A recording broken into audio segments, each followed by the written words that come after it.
আমরা বাড়িতে সাধারণত যে আম তেল বানিয়ে থাকি তার স্বাদ ট্রেনের ঝালমুড়িতে দেওয়া আম তেলের সাথে পাল্লা দিতে পারে না, কারণ সেই স্বাদের আম তেল তৈরির পদ্ধতি সম্পূর্ণ ভিন্ন রকম। যদি আপনারা জানতে চান তাহলে ভিডিওটি পুরো দেখুন। প্রথমে গোটা 5 কাঁচা আম নিন। মনে রাখবেন যাতে এগুলিতে একটুও জল না থাকে। এবার আমগুলিকে কেটে ভিডিওতে যেমন দেখানো হয়েছে সেই রকম ছোট ছোট করে কেটে নিন। প্রয়োজনীয় মশলাগুলি দেখে নিন। গোটা সরষে, জিরা, মৌরি, মেথি, জোয়ান, ধনে, শুকনো লঙ্কা। এবার মশলাগুলোকে একসাথে ভেজে গুঁড়ো করে নিন।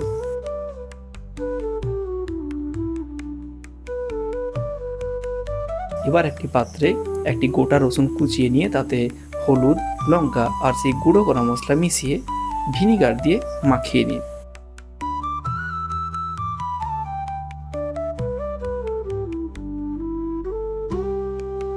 এরপর একটি কড়াই বেশি করে তেল নিয়ে তা গরম করে তাতে ওই মশলাগুলি ঢেলে দিন।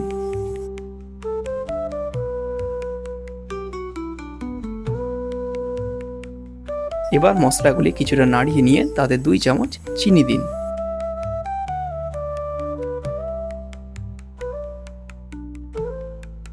এবার এই মশলাযুক্ত গরম তেলে কাঁচা আমগুলি দিয়ে দিন।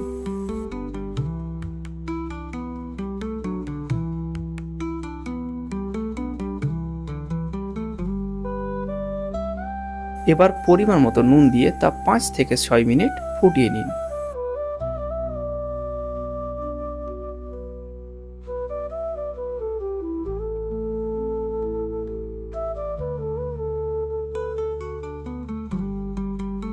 এভাবেই তৈরি করে ফেলুন পারফেক্ট আম তেল।